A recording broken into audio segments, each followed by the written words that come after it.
মাধ্যমিকে দশম স্থান অধিকার করল সুন্দরবনের প্রত্যন্ত অঞ্চল কাকদ্বীপের সুন্দরবন আদর্শ বিদ্যা মন্দিরের ছাত্র সৌভিক দিন্ডা। ছোটবেলা থেকেই সে পড়াশোনায় মেধাবী ছিল, তবে কোনোদিন নির্দিষ্ট সময়ে রুটিন মেনে পড়াশোনা করেনি। যখনই মন চাইতো তখনই পড়াশোনা করত। ভবিষ্যতে সৌভিক ডাক্তার হতে চায়, তবে গণিত তার ভালো লাগলেও ইতিহাস সবচেয়ে প্রিয় বিষয়। এ বিষয়ে সৌভিক বলে ভবিষ্যতে সায়েন্স নিয়ে পড়াশোনা করতে চায়, তাই ভবিষ্যতে ইতিহাস বিষয়টিকে নিয়ে খুব অভাব অনুভব করবে সে। প্রথমত তো খুবই ভালো লাগছে অবশ্যই। অনেক দিন পর একটা আমাদের স্কুল থেকে র্যাঙ্কটা হলো, তো আর নিজেরও খুব ভালো লাগছে। তো ভালোই লাগছে। পড়াশোনা করতে না, পড়াশোনা তেমন আমার কোনো বাধা ধরার সময় ছিল না।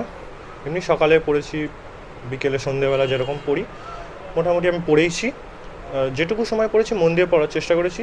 যেটুকু পড়বো সেটাকে অন্তত রেডি করে নেওয়ার মতো পড়েছি সেরকম। আগামী দিনে কি হতে চাইছে?